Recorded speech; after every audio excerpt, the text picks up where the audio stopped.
Ici les choses. On y va.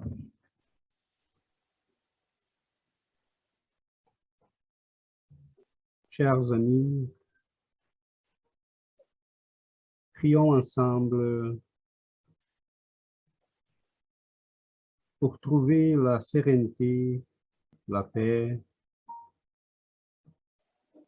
les contentements dans nos cœurs. Prions ensemble pour demander à ces êtres de lumière qui, d'une manière silencieuse, subtile, se placent autour de nous, en attendant l'invitation pour être chez nous. Nous vous invitons, chers amis, nous vous invitons à venir, à partager avec nous ces moments de réflexion, que nous puissions ensemble trouver la lumière, la compréhension, la sérénité dans nos cœurs, des fois troublés, marqués par les douleurs, par les souffrances, que nous puissions ensemble te demander, Seigneur, de nous envoyer ces êtres d'amour, ces êtres qui touchent nos cœurs pour réveiller en nous le désir d'apprendre, mais surtout le désir de transformer nos vies. Nous te demandons, Seigneur, le courage de faire face à nous-mêmes. Nous te demandons, Seigneur, la patience pour accepter les chemins difficiles quand ils se présentent. Et nous te demandons, Seigneur, de nous aider dans la mesure du possible et de nos mérites, mais surtout dans la mesure de ta compassion, à suivre le chemin. Nous te demandons d'être là avec nous et que nous puissions vivre la joie intérieure d'être devant ton amour. Merci, Seigneur, de ces moments de prière, de réflexion, d'amitié. Merci, Seigneur, de tant d'amour pour nous tous. Soyez avec nous. Merci, Seigneur.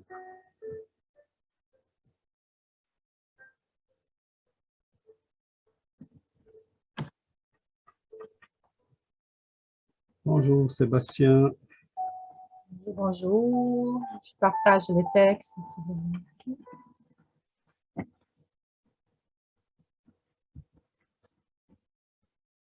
Donc, on va partager la lecture.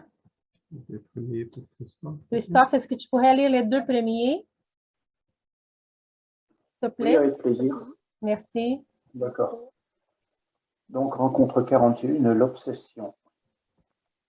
Au nombre des écueils que présente la pratique du spiritisme, il faut mettre en première ligne l'obsession, c'est-à-dire l'empire que quelques esprits savent prendre sur certaines personnes. Elle n'a jamais lieu que par les esprits inférieurs qui cherchent à dominer. Les bons esprits ne font éprouver aucune contrainte. Ils conseillent, combattent l'influence des mauvais, et si on ne les écoute pas, ils se retirent. Les mauvais, au contraire, s'attachent à ceux sur lesquels ils trouvent prise. S'ils parviennent à prendre de l'empire sur quelqu'un, ils s'identifient avec son propre esprit et le conduisent comme un véritable enfant. L'obsession présente des caractères divers qu'il est très nécessaire de distinguer et qui résultent du gré de la contrainte et de la nature des effets qu'elle produit. Le mot obsession est en quelque sorte un terme générique par lequel on désigne ce genre de phénomène dont les principales variétés sont l'obsession simple, la fascination et la subjugation. Cause de l'obsession. L'obsession, comme nous l'avons dit, est un des plus grands écueils de la médiumnité. C'est aussi un des plus fréquents. Aussi ne saurait-on apporter trop de soins à la combattre, car, outre les inconvénients personnels qui peuvent en résulter, c'est un obstacle absolu à la bonté et à la véracité des communications. L'obsession, à quelque degré qu'elle soit, étant toujours l'effet d'une contrainte, et cette contrainte ne pouvant jamais être exercée par un bon esprit, il en résulte que toute communication donnée par un médium obsédé est d'origine suspecte et ne mérite aucune confiance. Si, parfois, il s'y trouve du bon, il faut le prendre et rejeter tout ce qui est simplement douteux. Merci, Christophe. Merci. Je vais continuer. On reconnaît l'obsession au caractère suivant. Persistance d'un esprit à se communiquer bon gré, bon mal gré, par l'écriture, l'audition, la typologie, etc., en s'opposant à ce que d'autres esprits puissent le faire. Deuxième, l'illusion qui, nonobstant l'intelligence du médium, l'empêche de reconnaître la fausseté et le ridicule des communications qu'il reçoit. Troisième, croyance à l'infaillibilité et à l'identité absolue des esprits qui se communiquent et qui, sous des noms respectables et vénérés, disent des choses fausses ou absurdes. Quatrième, confiance du médium dans les éloges qui lui donnent les esprits qui se communiquent à lui. Cinquième, disposition à s'éloigner des personnes qui peuvent donner d'utiles avis. Sixième, prise en mauvaise part de la critique au sujet des communications que l'on reçoit. Septième, besoin incessant et inopportun d'écrire. Huitième, contrainte physique quelconque dominant la volonté et forçant d'agir ou de parler malgré soi. Neuvième, bruit et bouleversement persistant autour de soi et dont on est la cause ou l'objet.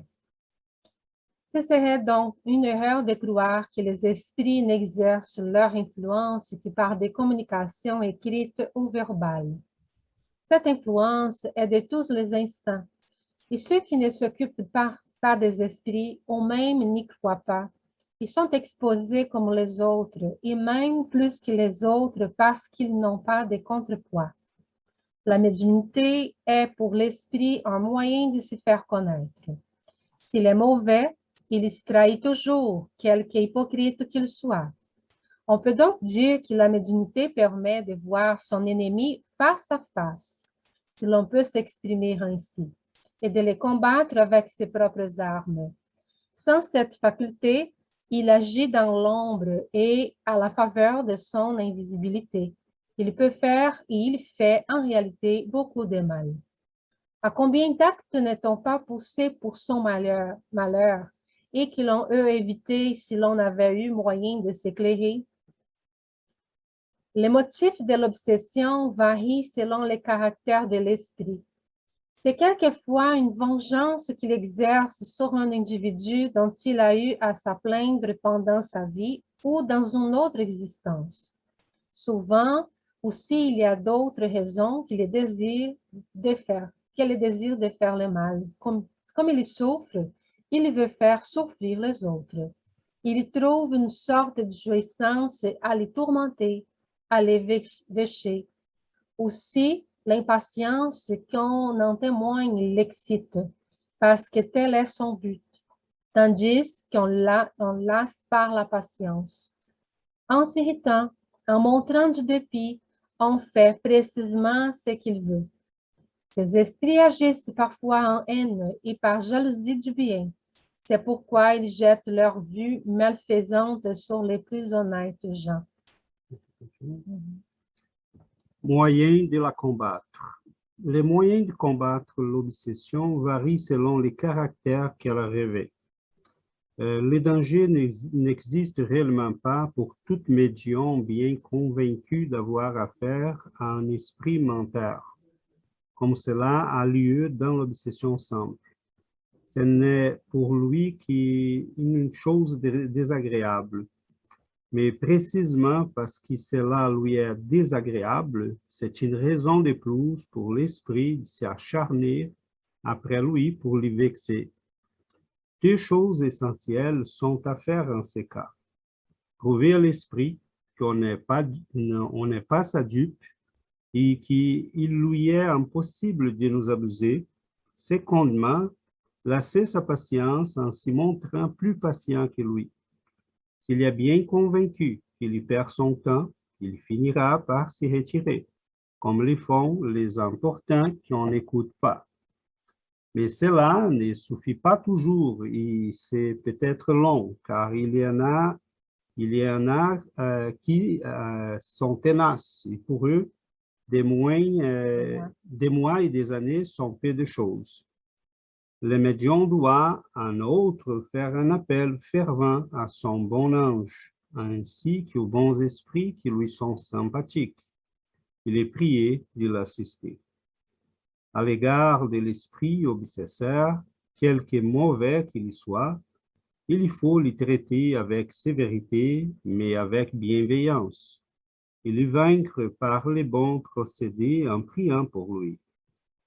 S'il est réellement pervers, il s'en moquera d'abord, mais en l'immoralisant avec persévérance, il finira par s'amender.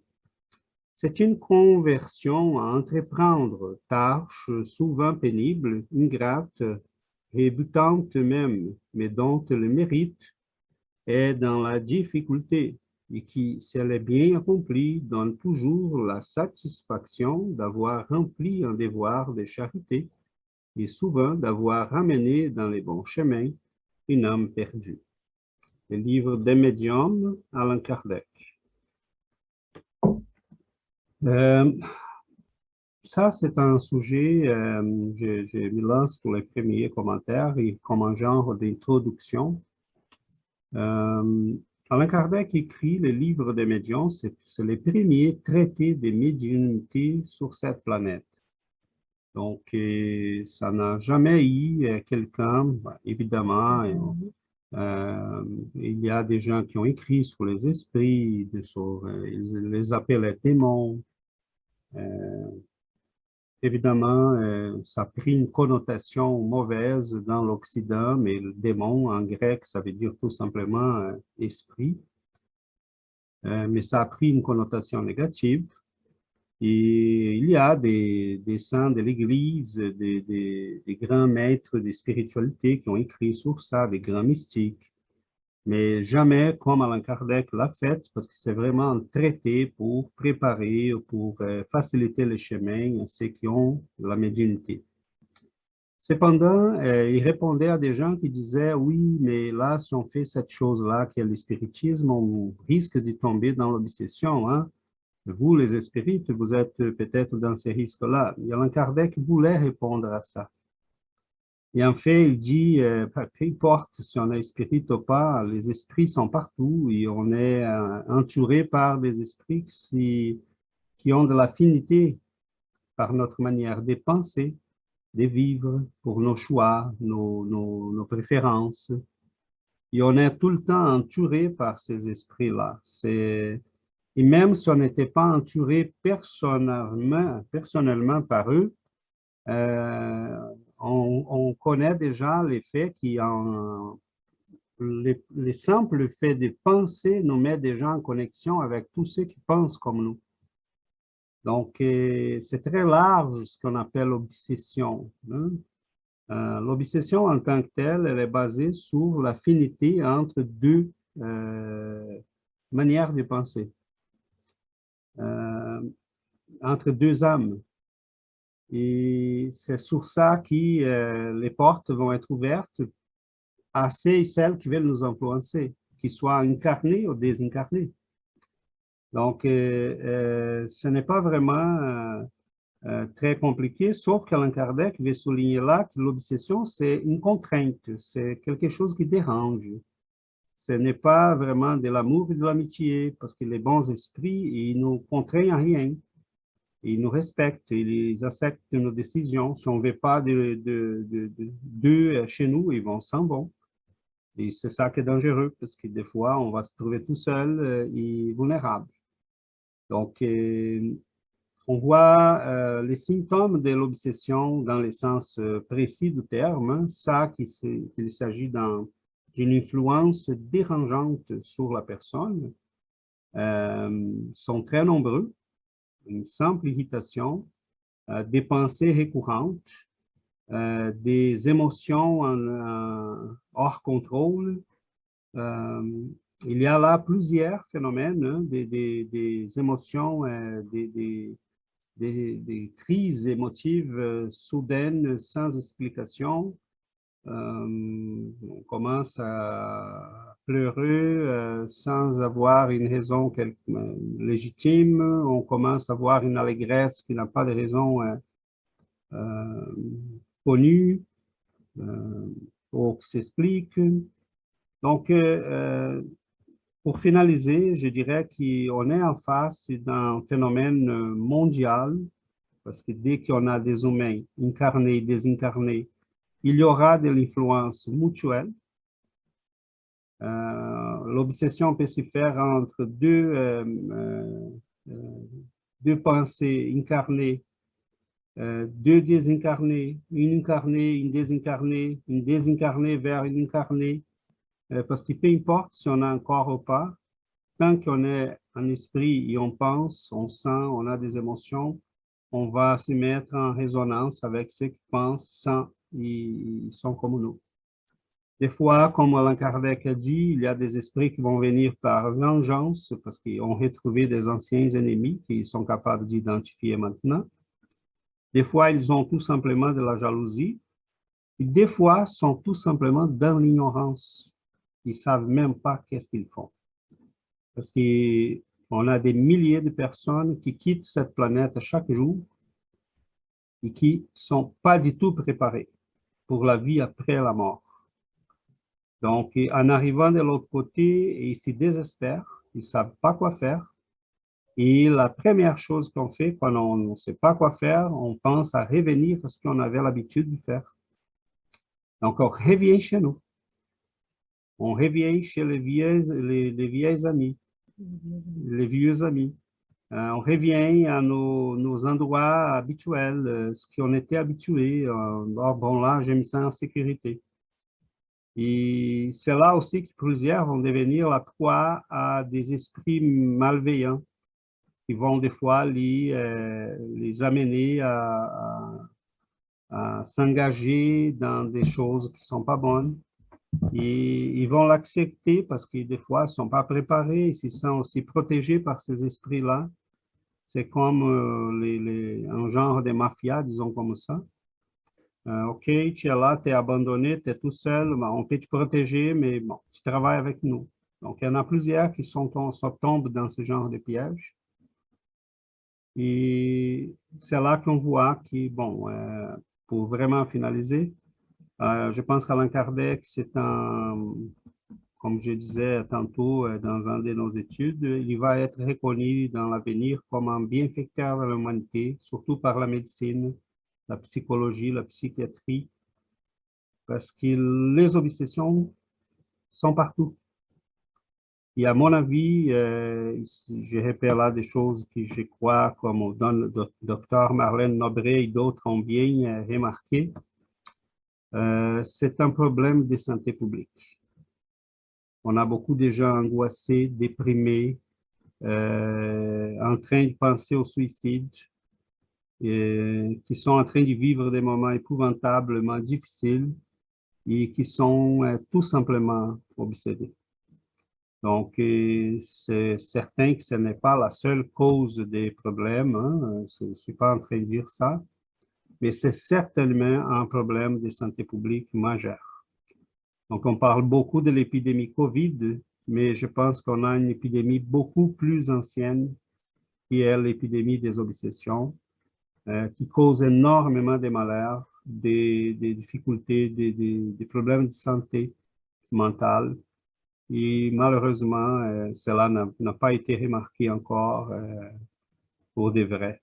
Donc voilà, je vous lance, je vous ouvre la parole pour qu'on puisse en réfléchir un peu sur ces problèmes-là. Moi, j'ai plutôt une question, c'est ça. Si le fait que les esprits sont toujours autour de nous, qu'ils sont toujours avec nous, est-ce que les faits qu'ils soient déjà là sont déjà considérés, c'est déjà considéré une obsession ou c'est simplement ils nous accompagnent, puis c'est juste au moment où est-ce qu'ils ont une influence sur nous qui est considéré une obsession? Et j'ai juste un petit peu la difficulté à comprendre cette partie parce que si... Allez-y. Oui. Non, parce que si c'est déjà les faits qui sont là, puis qui sont à côté de nous, puis qui sont toujours derrière nous, c'est déjà considéré une obsession, ben c'est parce que, alors, on est tout le temps obsédé, tu sais, je ne sais pas juste si tu peux m'éclaircir un petit peu là-dedans. Oui, oui. En fait, non, Yuri, le fait qu'il soit là, tout simplement, ce n'est pas une obsession. L'obsession va se prononcer quand il y a une action persistante et un désir de déranger. Des fois, on peut dire il y a des esprits qui ne sont pas conscients qu'ils dérangent. Mettons, maman est désincarnée, et elle revient à la maison, elle avait être avec ses enfants, elle avait se mêler de ses affaires, elle est en train de parler, mais personne ne l'écoute. Mais là, il y en a quelqu'un qui est plus sensible à elle, elle commence à sentir que cette personne-là répond à ses appels, et là, elle commence à insister sur cette personne-là. Donc là, elle ne se rend pas compte qu'elle est en train de déranger, qu'elle est en train de se mêler à des choses qu'elle ne devrait plus. Elle est partie, elle devrait continuer son chemin et simplement poursuivre sa journée, son chemin, mais elle n'est pas capable parce qu'elle n'était pas préparée. Et des fois, il y a des esprits qui sont autour de nous, mais qui veulent nous faire mal, qui veulent nous déranger. Mais le fait qu'ils soient autour de nous, mais quand on marche sur la rue, on est entouré des esprits partout. On ne s'y rend même pas compte. Mais donc, ils nous ignorent. Ils ne savent même pas, ils ne se rendent même pas compte que nous sommes là. Donc, c'est vraiment l'action persistante. Alain Kardec parle hein, dans les livres des médiums, plutôt des médiums qui sont, mettons, des psychographes. Et là, il y a un esprit qui veut écrire par lui tout le temps, qui veut dire ce qu'il veut, qui veut bloquer l'action des autres. Et ça, c'est très spécifique. J'ai laissé là dans les textes pour dire que, bon, Alain Kardec écrivait un traité pour les médiums. C'est pour ça qu'il donne ces exemples. Mais en fait, cela peut se traduire par d'autres types d'influences. Hein. Mettons, une pensée récurrente, une irritation envers quelqu'un. On s'est dit, mais je n'ai jamais eu des problèmes avec cette personne. Et là, tout ce qu'elle a fait me dérange, m'énerve. Donc, ça sont des symptômes qu'il y a quelque chose qui ne va pas. Donc, c'est très subtil, hein, les influenciations. Il y a même un texte d'André Louis qui dit combien de mal, de dégâts même, est fait par ce qu'on appelle les influenciations spirituelles subtiles. Celles qu'on ne s'y rend pas compte, parce que les obsessions, mettons, je ne sais pas, dans les domaines, je pense que, je ne sais pas si Marika ou quelqu'un d'autre travaille dans ces domaines, mais les gens qui ont des crises, mais là, on va faire appel aux spécialistes, on va appliquer des médications, des médicaments, on va agir, on va amener la personne à l'hôpital. Et là, on fait quelque chose, mais les pires sont les obsessions silencieuses. C'est ça les pires. Parce que les gens sont malheureux, les gens sont en souffrance psychologique. Et des fois, une prière, être dans un endroit paisible, lire un bon livre. On a des gens qui rentrent dans une église, commencent à pleurer. On a une amie qui est venue chez nous, elle a dit, moi et mon mari, on faisait le chemin de Santiago, de Compostela, et elle a dit, je suis rentrée dans une église, ils sont non-croyants, hein, et elle a dit, je pleurais, tout simplement. Je ne savais pas pourquoi, mais je suis tombée en émotion, je commençais à pleurer, et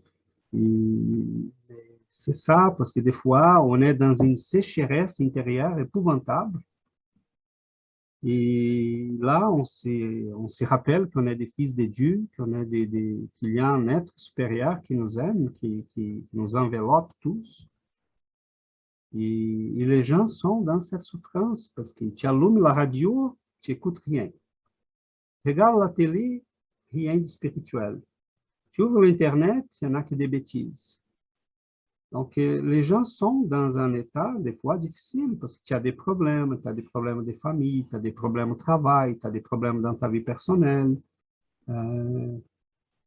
Ça devient difficile. Et là, on est des fois entouré par des esprits qui sont également perdus.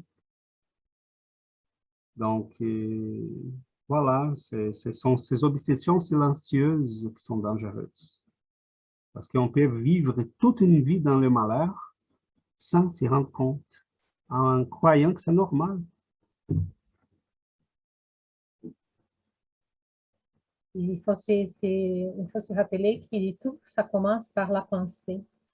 Une petite pensée et les esprits vont s'accrocher. Donc, ils ne sont pas eux la cause, la cause c'est en nous. C'est notre pensée qui va s'attacher à une pensée pareille. Là, ils vont en profiter et ça va commencer à grandir doucement, doucement, doucement. Mais à un moment donné, quand les esprits s'attachent, là, à un moment donné, les choses vont, comme César disait, c'est tellement subtil qu'on ne s'y rend pas compte. Mais ça commence avec une petite goutte de pensée, une tristesse des fois. Mais quand on commence on va émettre une pensée, notre pensée va rejoindre les pensées qui sont comme les nôtres. Et à ce moment-là, ils vont gagner force. Donc, ils deviennent plus forts et la pensée commence à augmenter et on pense que c'est naturel, mais c'est parce qu'il y a un gain de force de l'extérieur. Donc, c'est pour ça que c'est très important qu'on fasse attention à ce qu'on pense. C'est très, très important à ce qu'on pense parce qu'ils vont en profiter. Ceux qui veulent nous faire du mal, ils vont en profiter de cet attachement-là. Ils vont rester toujours avec nous à nous amener à des états de tristesse, d'angoisse, de peur. Donc, c'est très, très important.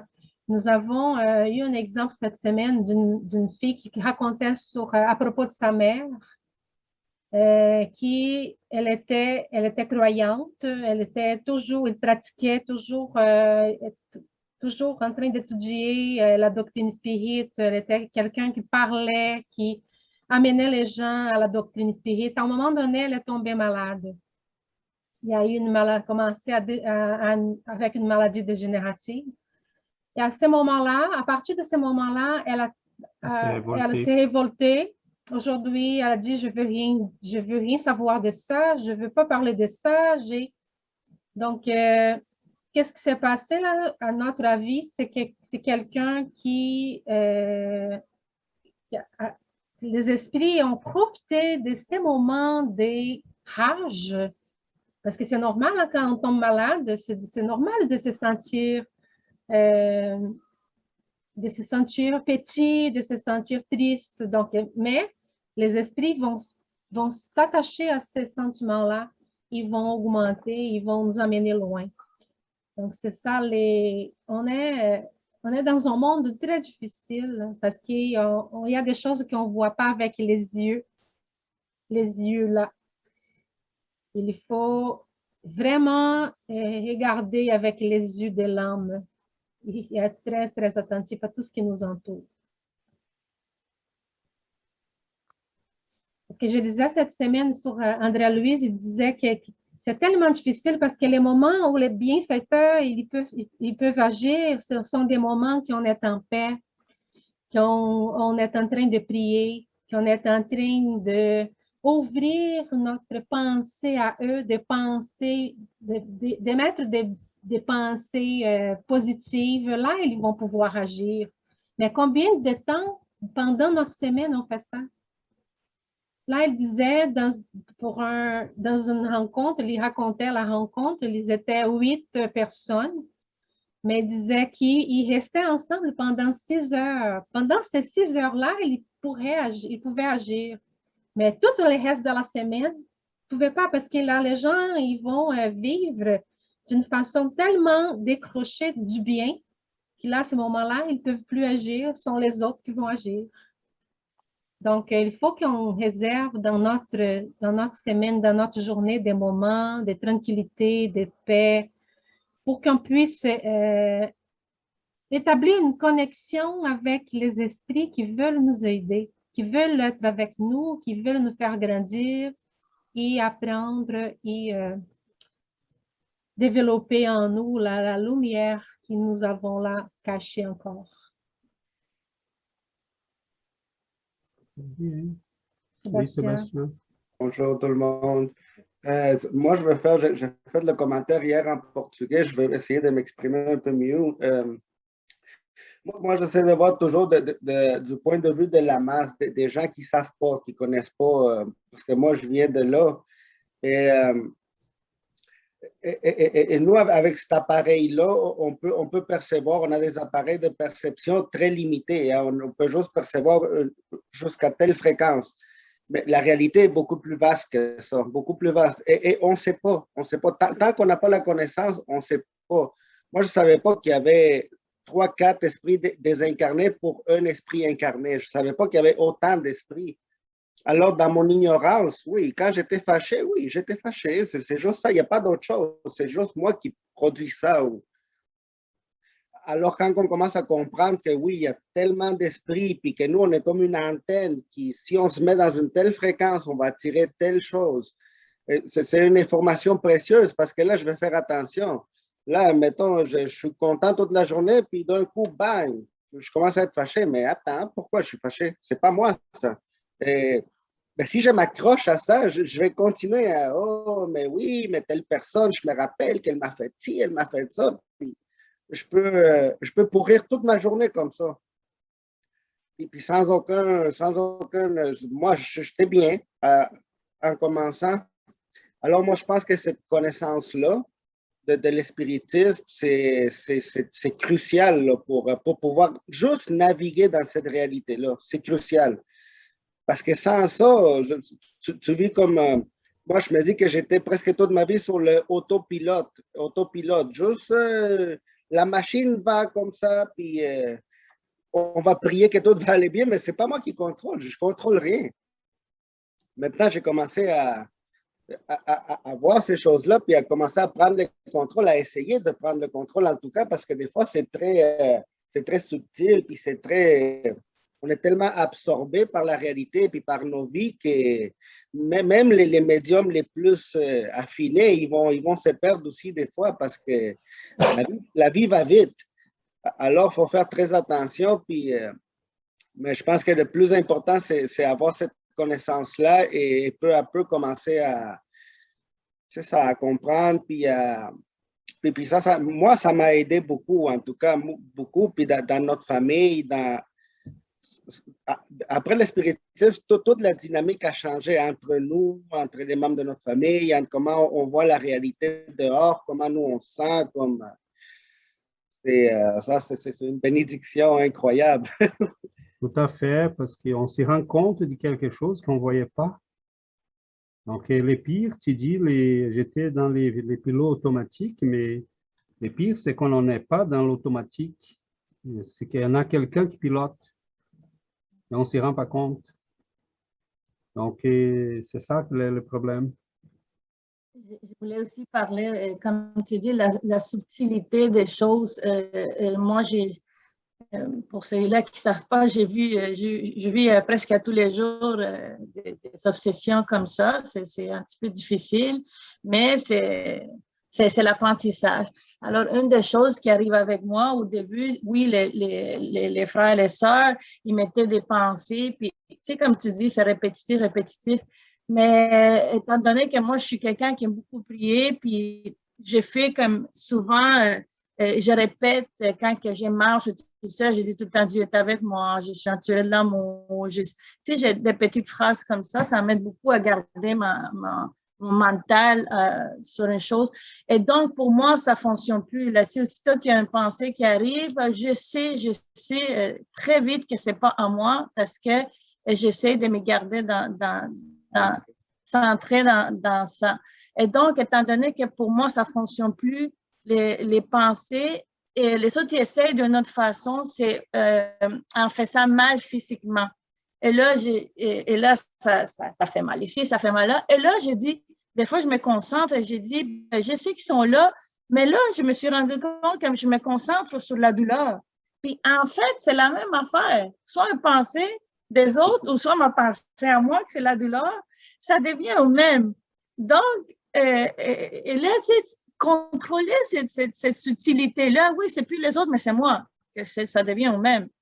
Donc, même dans ces cas-là, quand on pense que c'est nous, ça peut être les autres, il faut faire très, très, très attention aussi.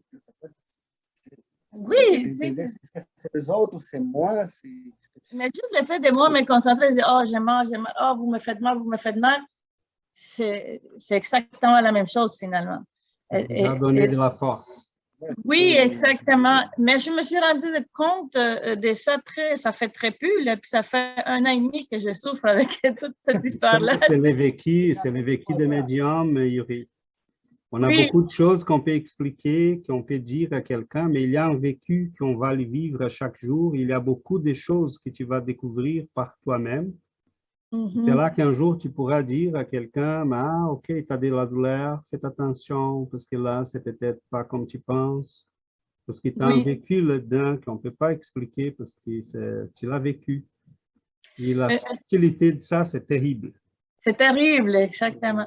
Et j'ai vécu dernièrement, ça fait pas longtemps, ça, que j'ai toujours prié pour ces frères et sœurs qui essayaient de me faire du mal. J'ai toujours eu cet instinct de les faire. J'ai toujours senti l'amour pour les autres. Et dernièrement, j'étais dans un processus que mon ami était là, puis il était vraiment comme très, très difficile. Et là, j'ai commencé à prier, Seigneur, Seigneur, aide-moi, aide-moi, aide-moi, aide-moi. Et tout à coup, j'ai eu, c'est comme, non, aide-le, aide mon frère qui est là, aide-le, Seigneur, s'il vous plaît. Là, j'ai commencé à prier, mais pour lui, puis je me suis rendu compte que ma souffrance physique, c'est rien comparé à la souffrance spirituelle qui, eux, ont. Et donc, c'est une compassion que pour moi, ça changeait tout. Tu sais, je suis rien, je souffre à rien, j'ai juste mal quelque part, puis merci, bonsoir. Tu sais, puis les autres sont là dans cette énergie, dans cette noirceur, sans pouvoir s'en sortir, puis en vouloir juste faire du mal. Donc, il n'y a pas de comparaison. Donc, oui, la prière pour les autres, là, tu sais, c'est un changement de perception, un autre vécu que personne t'a appris, mais là, en priant, tu t'es rendu compte. Donc, tu as tout à fait raison, parce que leur douleur, c'est épouvantable, parce qu'ils n'ont plus un corps pour se cacher. Nous, on a un corps. Et c'est comme quand on fait un cauchemar épouvantable, là, on se réveille soudainement, mais là, c'est juste un cauchemar. on revient, on rentre dans notre corps et on se cache là. C'est un coussin qui nous permet de recevoir la douleur, la souffrance, mais de la garder comme sous contrôle. Mais pour ces esprits-là, non. Il y en a quelques-uns qui sont en train de vivre des douleurs épouvantables, qui ont de la haine, de la rage, et tout ça, Mais c'est ça qui est beau parce que nous, en tant qu'esprit, qui est médium ou qui personne tout simplement qui étudie ça, on est capable d'y remarquer ça. On est capable d'y comprendre ces nuances. On est capable d'y marcher dans cet univers-là en faisant attention, comme Sébastien disait. C'est terrible pour les gens qui ne savent pas ça. Parce qu'il y a beaucoup de souffrances. Et les gens ne s'y rendent pas compte. C'est pas que tout s'explique par la médiumnité ou par l'obsession, c'est pas ça. Et c'est le simple fait qu'on est entouré de 3, 4 fois plus de gens désincarnés qu'incarnés et qui, peut-être 3/4 de ces gens-là sont des gens dans l'ignorance. Ça devient difficile pour nous de s'en sortir. Donc, il faut créer des moments de paix, de sérénité, la prière régulière, faire attention à notre pensée. C'est intéressant, les anciens pères grecs, ils avaient ce qu'on appelle orthodoxe, hein, ils ont la prière du cœur. Et c'est très beau à voir parce que c'est tout simplement répéter une phrase toute la journée, comme Yuri a déjà compris. On choisit et ils ont une phrase à eux, mais on peut choisir une qui nous fait plaisir, qui nous touche au cœur, et répéter cela quand on est en détresse, qu'on met répéter tout le temps. Donc, tant que notre pensée s'échappe pour des choses inutiles, on se dit, oh, oh, non, je reviens. Ça veut dire que j'ai du temps pour répéter ma prière. Là, c'est une phrase. Parce qu'il y a une inertie dans notre pensée. Et c'est là notre problème. On s'était habitué à vivre dans des fréquences déjà établies par notre éducation, par notre milieu. Et ces fréquences-là, on ne sait pas comment les changer. Donc, on pense que c'est habituel d'y avoir ces pensées-là. C'est normal de penser comme ça, de vivre comme ça, de sentir comme ça. Ce n'est pas normal. On a en nous, Sébastien utilisait le mot antenne, mais c'est ça. Mais une antenne, on peut choisir la fréquence. Donc, c'est là que la prière, lire un bon livre, écouter des bonnes choses, on commence à changer la fréquence. Et là, comme Giovanna disait, les esprits peuvent venir, les bons esprits peuvent venir habiter chez nous. Inviter, parce qu'ils ne vont jamais forcer la porte. Jamais. Donc, il faut créer des circonstances favorisant l'entrée des bons esprits. Parce qu'ils ne viennent jamais à force. Ils sont très silencieux. Ils sont très subtils. Donc, on est quelqu'un qui aide les autres. On est quelqu'un qui prie. On est quelqu'un qui est tout le temps en train de cultiver de bonnes choses. Mais là, il commence à dire, bon, cette personne mérite ma présence, mérite mon amitié. Ils vont être chez nous. Donc, oui, on va se débrouiller avec nos amis du passé. Giovanna a dit à un moment donné, dans une réunion médiumnique, il a dit en esprit, oui, dans ces cas-là, tu es victime, mais je suis certaine que dans d'autres, tu es les méchants. C'est lui qui a fait mal aux autres. Donc, on s'y pardonne tous. On va s'y entretuer tout le temps, jusqu'à la fin des temps. Donc, je suis en train de t'inviter à un changement. Vas-tu rester là ou tu veux changer? Ouais. Le changement commence toujours en nous-mêmes. C'est ça la clé. Je disais tantôt sur les pensées qui vont se conjuguer. Là. Il y a eu une communication spirituelle à un moment donné d'une femme qui est venue. Elle disait elle s'était suicidée de façon involontaire parce qu'elle prenait beaucoup de médicaments. Elle prenait beaucoup de médicaments parce qu'elle entendait une voix dans sa tête. Donc, elle entendait cette voix-là, une voix fréquente. Elle sentait que ce n'était pas sa pensée à elle, mais elle sentait la voix tout le temps. Donc, elle prenait des médicaments et elle est morte après. Et c'est ça qui se passe parce que la pensée des esprits vont entrer dans notre pensée à nous. Et les gens qui ne sont pas capables de reconnaître cet effet, ils vont recourir, c'est ça, ils vont plonger dans la chimie. Ils vont prendre des médicaments et les choses vont...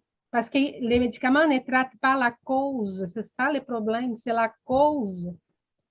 Parce qu'ils vont toujours aider, mais la cause est toujours là et ça ne va pas finir. Donc, à un moment donné, c'est pour ça qu'on a autant de suicides aussi. Les gens qui, des fois, qui essayent de se tuer, mais qui n'arrivent pas. Des fois, ils vont dire que c'est une voix qu'ils entendent tout le temps, une voix, et qui va les amener à faire une bêtise comme le suicide. Donc, comme César disait, c'est une épidémie, donc c'est un problème de santé publique. Et qu'est-ce qu'on peut faire? C'est de parler aux gens ceux qui ont cette connaissance-là, la doctrine spirit, de donner un livre comme cadeau, de propager les messages.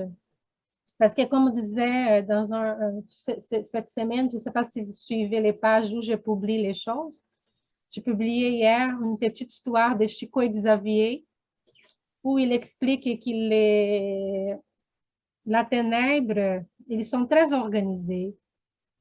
Les mâles, ils sont très, très organisés. Et ils ne veulent pas changer, mais ils veulent amener les gens avec eux. Donc, ils ne veulent pas aller vers le bien. Ils veulent amener les gens avec eux.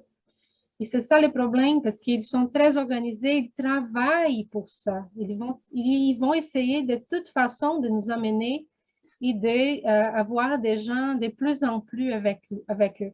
Donc, Chico Xavier racontait une histoire qui disait que Chico Xavier, donc, il était le plus grand médium brésilien. Et à chaque fois, il disait qu'il priait tout le temps, il faisait toujours très, très attention, parce que les mauvais esprits, les frères qui voulaient le faire tomber, ils essayaient tout le temps de façon différente tout le temps. Donc, à chaque fois qu'il sortait de la maison, il priait. Et à un moment donné, il est tombé, il était fâché, il voulait répondre. Comme on dit, notre réaction quand on tombe, c'est de crier et de s'enrager. Et là, son guide spirituel lui a dit, « Remercie, tu dois les rendre grâce. Rends-lui grâce. » Parce que là, il a dit, « Mais comment?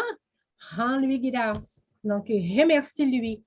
Là, Chico Xavier a dit, « Merci beaucoup, mon frère. Merci beaucoup. » Et là, après, il a demandé à Emmanuel, « Pourquoi tu m'as fait faire ça? » Là, Emmanuel lui a expliqué, si tu es enragé, si tu cries après ce frère-là, tu vas lui donner plus de pouvoir parce que ton énergie va être pareille à son énergie à lui. Donc, il va avoir plus de pouvoir. Donc, c'est très subtil, là. C'est une réaction qu'on a dans notre journée. Ça peut créer des forces mauvaise pour tous ces esprits-là. Je ne sais pas si vous remarquez, là, j'ai fait un bref commentaire pour laisser la parole à d'autres. C'est très facile pour nous remarquer la présence du mal. Ce qui est mauvais sur cette planète est très présent parce que ça, il y a une inertie aussi. On est habitué à ça. Mais tant qu'on commence à prier, on commence à faire ce qu'on est en train de faire ici, à étudier, à réfléchir, à s'ouvrir à ce qui est noble, ce qui est bon. Ce qui est noble et bon, c'est ce qui est normal, c'est ce qui est naturel, c'est ce qui est présent dans l'univers. L'amour de Dieu est présent partout. Ce qui est mauvais, c'est malheureusement, notre maladie c'est détourner de ce qui est bon. Donc, l'amour est partout. Les esprits bienveillants sont là pour nous. Donc, il faut à un moment donné qu'on commence à s'ouvrir à ça, à créer des moments qu'on puisse être en contact avec ça. On pourrait être dans une santé mentale beaucoup plus saine et correcte, mais là, on choisit de vivre des vies tourmentées par des pensées, des émotions, et on pense s'en sortir. Donc, les gens vont changer de plaisir à chaque 3 mois, vont changer d'épouses, des maris, d'auto, et ça ne va rien changer. Hein, c'est vraiment à ouvrir, à s'y rendre compte que si j'ai des anges gardiens qui sont là pour moi, des esprits bienveillants, mais il faut ouvrir la porte à eux. Et on doit le faire. Donc, on a comme l'impression que le mal est partout, ils ont les contrôles. Non, ce sont des gens malheureux, ce sont des gens malheureux comme nous, on l'était quand on était là. Et Allan Kardec est très précis à la fin, hein? On doit les traiter avec sévérité, mais bienveillance. Donc, ce truc-là de dire, mais tu m'as fait mal dans le passé, il dit, oh, oui, oui, je te fais mal, puis on reste là, on avance. Parce que moi, j'avance. Toi, tu vas rester là, tu vas pleurer pour combien de siècles? Je vais devenir un saint et toi, tu vas être là en train de pleurer. Donc, ou tu avances avec moi ou tu restes là. C'est comme tu veux. Donc, être ferme, même envers ces esprits-là. Parce que, écoutez, ceux qui n'ont pas péché attirent la première pierre. Ça, c'est bien clair. Hein? Donc, oui, on s'excuse sincèrement, mais on avance. Donc, nous sommes des êtres humains, nous sommes des fils de Dieu, nous avons la possibilité de... C'est merveilleux. Moi, dans les réunions médiumniques, dans les moments qu'on prie ensemble ou tout seul, que je sens la présence des esprits supérieurs, cette sensation-là, ça me nourrit tellement parce que j'ai dit, mon Dieu, qu'un jour, on va être comme ça tout le temps. Et je sais que ce n'est pas moi, ça ne vient pas de moi parce que mon état normal n'est pas comme ça.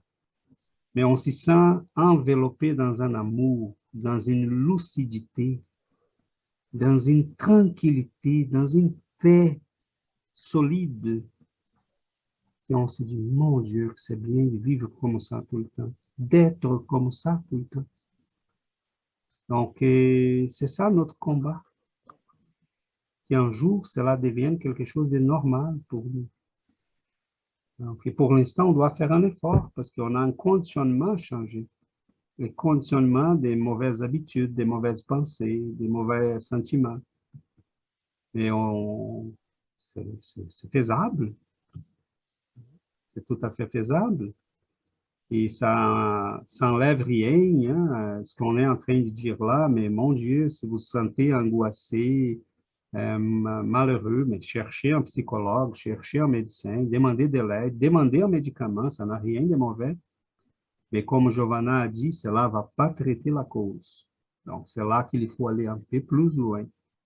Donc, heureusement, on a déjà une médecine qui est ouverte à ça, hein, à voir une science comme la psychologie, comme la psychiatrie.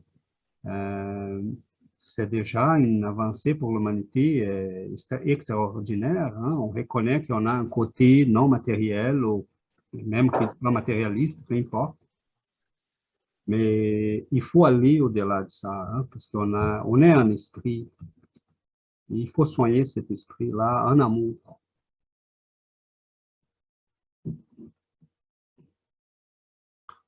On ouvre la parole s'il y en a quelqu'un d'autre, parce que sinon, là, c'est seulement César qui parle tout le temps. Je pourrais, dans le sens où est-ce que Chico, tu sais, ça me fait penser le sens que Chico a dit, on le remercie, on le remercie. De mon côté, de vivre ces situations-là, ça m'a amené à chercher du côté de plus encore. Nous autres, on suivait déjà un chemin qu'on pensait que on vivait des processus difficiles, mais on pensait que tout était bien, tu sais, tout va bien. Et là, j'ai commencé à vivre ces processus-là avec la médiumnité, et ça m'a poussé à la souffrance que j'ai vivée, ça m'a poussé à chercher plus, à aller vers quelque chose plus grand, plus de compréhension. Alors, pour moi, c'est une bénédiction. Oui, j'ai souffert, je continue à souffrir, mais c'est ça qui m'a poussé à chercher plus, à m'approcher plus de Dieu, à prier plus, et changer cet état où est-ce que je me trouvais. Et donc, oui, il faut remercier. Et dans mon cas, je pense que j'avais besoin de ça pour m'aligner dans le bon chemin, on va dire, dans quelque chose. La doctrine spirite, pour moi, est quelque chose de très grand qui est venu m'amener dans les chemins que j'avais commencé, mais que j'étais, tu sais, je m'en allais à droite, à gauche, mais là, c'est comme, ah oui, tout droit. Et donc, cette souffrance-là, encore, on parle de la souffrance, que c'est nécessaire pour, dans mon cas, me ramener Ça, c'est pour nous réveiller, Yuri. Exactement, pour nous c'est ça. réveiller, là, il faut, réveille-toi, là, c'est le moment. Oui, oui, et donc c'est une bénédiction. Pour moi, cette obsession-là, ça changeait tout pour moi. Voilà. Ferra, est-ce que tu voulais dire quelque chose? Je me souviens de la prière que Jésus nous a enseignée, le Père Notre. Seigneur, nous livre des tentations. Hein? Et il déjà nous a préparés pour que nous faisions attention aux tentations, à l'obsession et tout ça. Oui, exactement. Et combien d'histoires qu'on peut lire dans l'Évangile de Jésus avec les mauvais esprits qui étaient tout le temps, Jésus, il livrait les gens de ces mal-là. C'est une petite prière, mais la grandeur de ça, c'est une chose belle. Oui. Faite avec ferveur, avec attention, avec foi. Oui, c'est pas exactement. Parfait. Parfait. Moi, je voulais dire que, comme Jury parlait de la souffrance, c'est comme le combustible qui nous propulse vers le chemin du bien, parce que ça serait erroné de penser que Dieu il s'est trompé dans sa création. La création est parfaite. Alors, si on souffre et on dit, ah, mais Dieu, il m'a oublié, il s'est trompé, mais non, tout est parfait ici, il n'y a pas d'erreur. Exactement.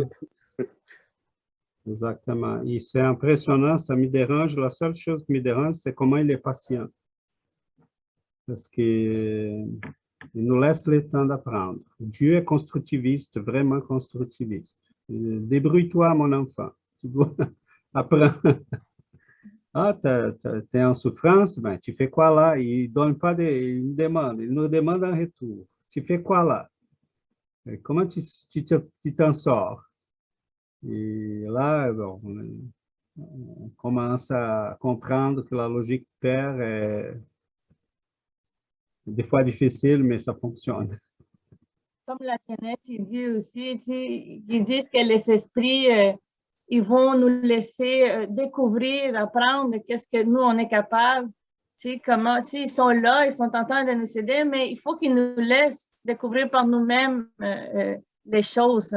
Nous, on s'attend tout le temps. Souvent, j'ai demandé, OK, donnez-moi l'intuition, montrez-moi, donnez-moi la réponse. Non, ils ne vont pas me le donner parce qu'à un moment donné, je suis capable de l'apprendre. Ça m'a resté très marqué, qu'est-ce que j'avais lu dans la Genèse, c'est ça vraiment. Non, ils ne vont pas vous montrer. Il faut faire les pas, il faut l'apprendre par expérience. Et au moment qu'il faut, ils vont te montrer. Mais ce sont des moments très précis que là, ils savent que, oui, il faut montrer à Yuri, il faut montrer à Vera, là, il faut qu'on puisse pointer le chemin, intervenir. Mais ils attendent de nous un effort, hein. Sinon on ne va jamais grandir. et changer notre fréquence des pensées, c'est à nous. Ils ne peuvent pas faire ça pour nous. Ils ne peuvent pas penser à notre place. Ils ne peuvent pas choisir des bonnes choses à notre place. C'est à nous de le faire. Et je pense qu'on est tous connectés. On ne peut pas s'isoler des autres, mais on a des moments pour nous. On a notre individualité, on a notre petite boule et qui on la remplisse de joie, de paix, de sérénité, de prière. Dieu s'occupe du monde. Nous, si on est capable de s'occuper de nous-mêmes, de ceux qu'on est attachés, qu'on aime, qui partagent la vie avec nous, c'est déjà un bon bout de chemin. Et si en plus on est capable de partager ses connaissances avec quelques-uns, mais tant mieux, parce que là on fait le bien à l'humanité.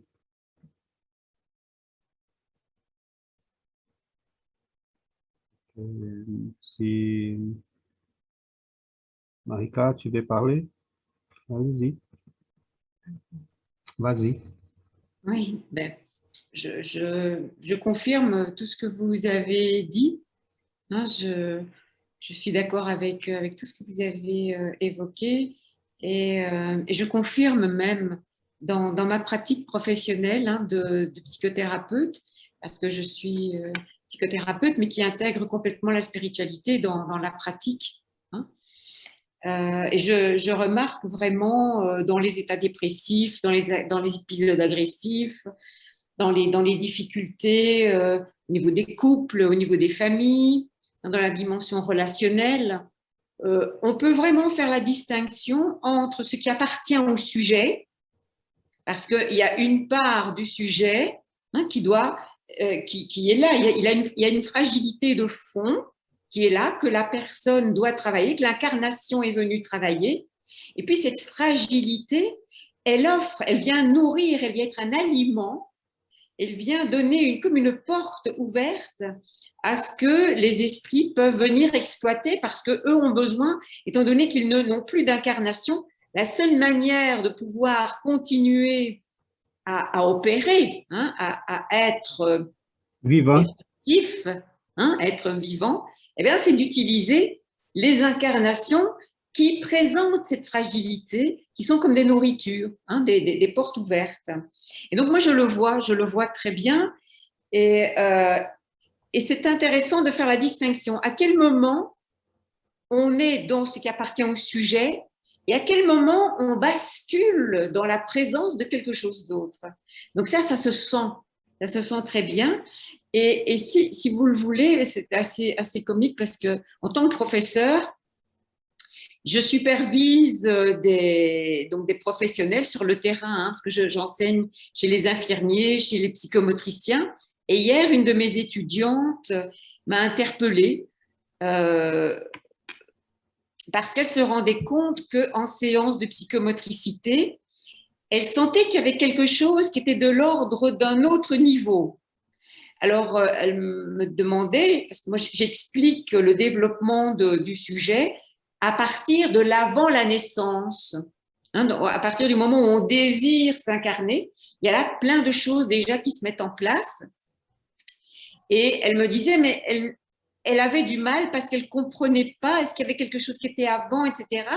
Et elle avait rencontré un enfant de 4 ans, chez qui elle voyait sur le visage quelque chose de différent, une sorte de rage, une sorte de colère. Elle me dit comme si cet enfant était habité par quelque chose. Alors, c'est une étudiante, c'est une personne qui a une subtilité, qui est capable de ressentir les choses. Et donc, dans ce que je lui expliquais, elle avait bien retrouvé certaines choses. Donc, elle m'interpellait pour me demander si, effectivement, elle était en présence de quelque chose de supplémentaire. Et donc, dans ce qu'elle me racontait, effectivement, elle était devant un enfant de 4 ans qui était pris par un esprit négatif, qui profitait de l'état de fragilité de cet enfant. Et alors, elle m'explique comment elle faisait, parce qu'en supervision, les professionnels demandent, enfin vérifient s'ils comprennent bien ce qui se passe et si leur attitude est adéquate, hein, pour permettre à l'enfant, à l'adulte, à l'adolescent, de continuer, de reprendre un chemin qui est harmonieux. Et donc là, elle m'explique comment elle fait. Et elle me dit, en fait, elle avait tout compris, elle avait très bien saisi ce qu'elle devait faire, elle avait très bien fait. Elle me dit, à un moment donné, quand je sens que cet enfant, il y a quelque chose, là, de la rage, de la colère, comme si elle était en combat avec moi. Elle dit, je sentais bien qu'il y avait une rage de trop, quelque chose de plus fort. Et je me suis bien ancrée, elle dit, je me suis sentie bien forte en moi-même, et je me suis dit, ok, viens me rencontrer, je n'ai pas peur, je vais te rencontrer et t'aider à saisir ce qui se passe. Elle dit, j'ai ressenti ça avec une puissance d'existence, en n'ayant pas peur et en disant, ok, viens, on va travailler ce qui se passe. Et alors, elle a dit, et à ce moment-là, parce qu'elle était dans une posture de rencontre, donc comme c'est écrit dans le texte, hein, elle était dans une posture de rencontre, elle a vu à un moment donné la chose partir. Et l'enfant a doucement changé de visage et l'enfant est parti jouer à quelque chose auquel cet enfant ne jouait pratiquement jamais. Donc, il s'était passé quelque chose. Et là, je lui ai dit bravo, parce que d'abord, elle avait senti qu'il y avait quelque chose d'autre, comme elle était ouverte à ça. Évidemment, c'est très rare les professionnels, hein, qui sont face à des phénomènes d'expression de ce genre, mais c'est important qu'ils le sachent. Alors, heureusement, ben voilà, il y a 2-3 profs, hein, qui en parlent. Hein. On n'est pas beaucoup, mais je pense qu'on va être de plus en plus. Et heureusement, elle avait saisi la posture qu'elle devait avoir. Et c'est ça, elle a fait ce qu'il fallait. Donc, elle a dit à cette entité, OK, moi, je suis forte, donc moi, je vais accompagner cet enfant là où il doit être accompagné. J'ai pas peur, tu peux venir me rencontrer. Et ça a suffi pour que ça s'arrête. Donc là, bien sûr, je l'ai félicitée, je lui ai expliqué qu'est-ce qu'il y avait là derrière. Parce qu'à un moment donné, elle me dit, d'abord, elle ne savait en parler à personne. Ben, heureusement, voilà, c'est mon étudiante, donc elle est venue m'en parler. Hein, elle savait qu'elle pouvait venir m'en parler. Elle n'aurait pas pu en parler à aucun d'autres professeurs parce que c'est pas dans ce qui est transmis, hein, tout ça. Oui. Mais elle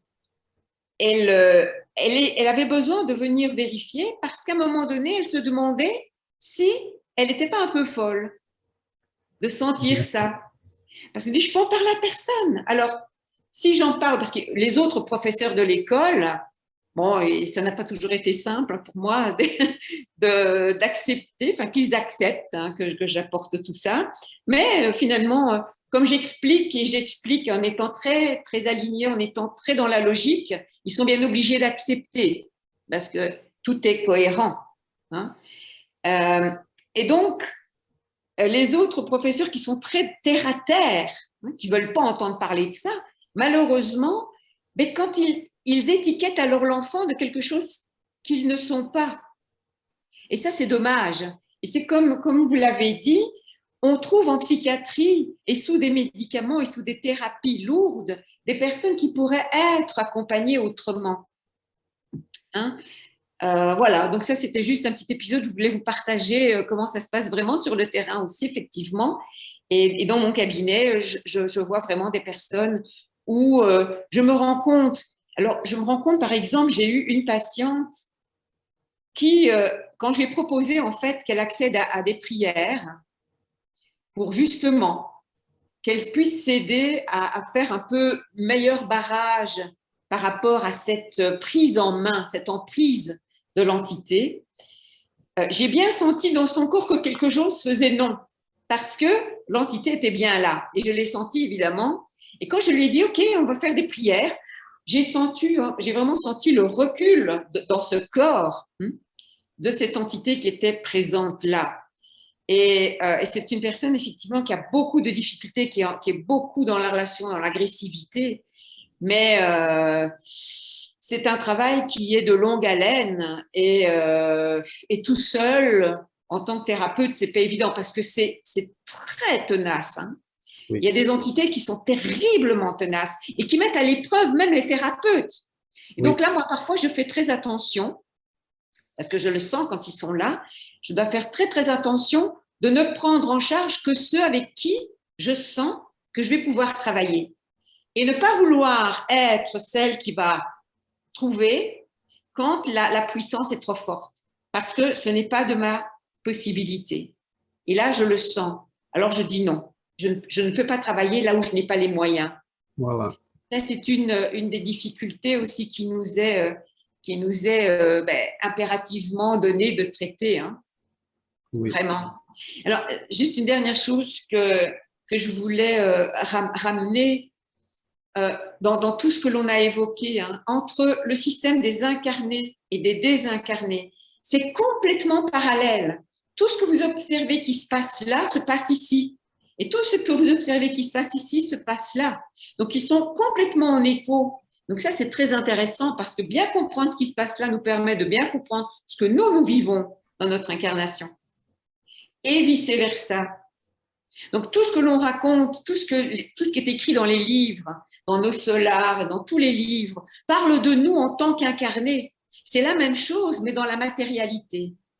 Et ça, c'est très intéressant parce que ça nous apprend surtout aussi à vivre en tant qu'incarnés. Ça, ce sont des phares extraordinaires. Hein. Tout à fait. Wow. C'est très... On a de la chance de saisir, d'avoir ces apports-là. Tout à fait, Marika. Voilà. Merci. C'est merveilleux ton témoignage parce que Dieu bénisse ton travail. Comptez sur notre prière parce que c'est et nous tous, hein, prions les uns pour les autres parce qu'avoir ces connaissances-là, on est bien, c'est un privilège, c'est aussi un compromis. Et c'est merveilleux de voir des gens sur le terrain qui sont capables d'y voir ces nuances-là. Et d'y préparer peut-être 2 ou 3 qui vont suivre le même chemin. On n'est pas très nombreux, mais comme tu disais, de plus en plus, ça va augmenter, ça va devenir quelque chose de courant parce que doucement, notre monde s'ouvre à ça. Même notre technologie s'ouvre à ça.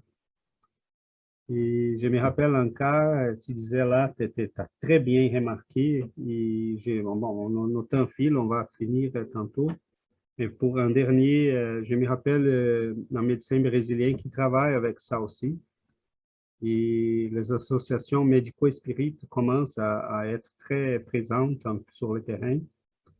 Et il disait à un moment donné qu'un médecin, dans un congrès, un médecin anglais, je vais vous raconter ça, mais rapidement, il parlait à un patient comme cette fille-là parlait au garçon. Et là, il remarquait qu'il y avait une autre personnalité là. Et là, il a commencé à parler à cette personnalité-là. Mais donc, parle-moi de toi, c'est qui, qu'est-ce que tu veux? Et là, à un moment donné, il était en train de régler le problème parce qu'à la fin, cet esprit-là, il a dit, OK, bye bye, c'était bien, tu m'as aidé. Et là, la personne est sortie du problème, du trans et du problème. Donc, c'est ça. Il a dit, j'ai pris par hypothèse, je vais traiter cette personnalité-là. Peu importe si c'est un esprit, pas un esprit, mais je vais le traiter. Il est là, il a besoin d'aide. Donc, c'est très beau ça, parce que, mon Dieu, tout ce qu'on cherche sur ces mondes, et on pourrait être déjà dans un monde plus heureux. Les gens ont besoin d'aide. Personne n'est méchante parce qu'il veut être méchante. Les gens ont une histoire. Et on a passé par là, hein. On était enragés, on était révoltés contre Dieu, contre les lois. Mais allons-y, doucement, on avance et finalement, on s'y ouvre à cette beauté-là qu'elle a, à ses connaissances, à ses phares, que Marika disait. On est bien que Dieu bénisse nos chemins, à nous tous, parce que c'est un beau chemin. Donc, merci à tous et à toutes. On va finir, clôturer donc notre séance. Et Yuri, tu peux prier, faire la prière de la fin?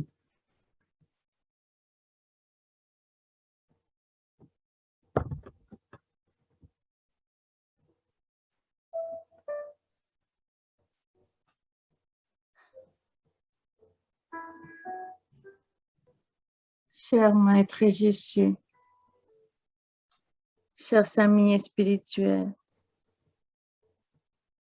recevez aujourd'hui et toujours notre plus grande gratitude pour votre aide, votre patience, votre dévouement, vos présences dans nos vies. Merci.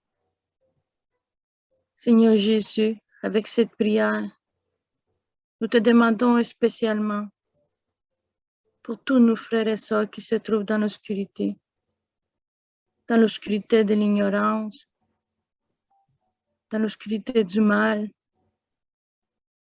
tous ceux, Seigneur, qui ne savent pas que vous êtes le chemin, que vous êtes la vie. Nous prions pour tous ceux qui ont décidé consciemment de s'éloigner de vous, qui ne savent pas que eux aussi, sont des enfants de notre Père Céleste. Aidez-leur, Seigneur, ouvrez leurs yeux, adoucissez leur cœur pour qu'ils puissent être illuminés par votre amour, pour qu'ils puissent parvenir à la compréhension du pardon. Aidez-les, Seigneur, à affronter leurs souffrances avec amour, à transformer l'amertume de leur cœur. Aidez-nous tous, Seigneur, à être libres des fardeaux, à être plus compassifs, à comprendre, Seigneur, que nous sommes tous des frères et sœurs marchant vers les mêmes buts, la perfection, la paix intérieure, l'union avec vous. Nous reconnaissons, Seigneur, que nous aussi, nous avons déjà été dans cette obscurité, que nous avons déjà passé par là. Nous demandons pardon à tous ces frères et sœurs que nous avons blessés par notre ignorance, par notre aveuglement.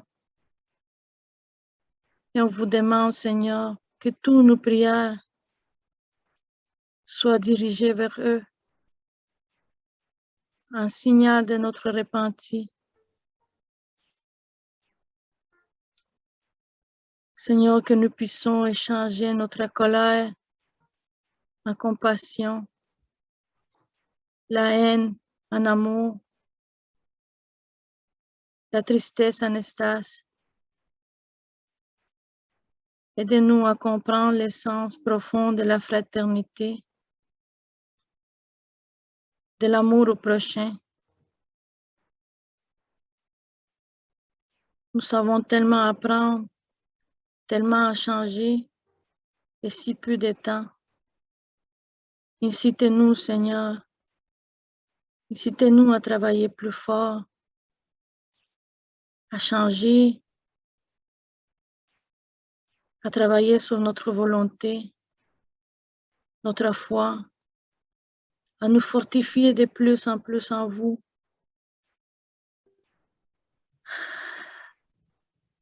Que nous puissions, Seigneur,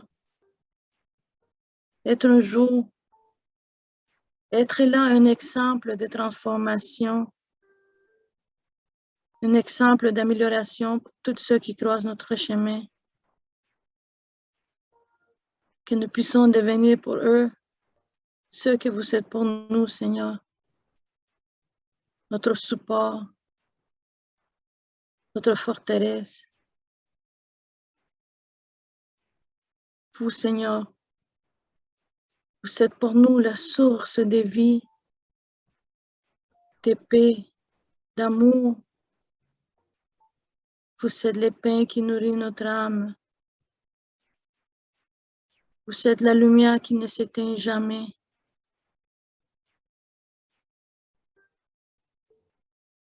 Vous êtes notre support dans la tristesse.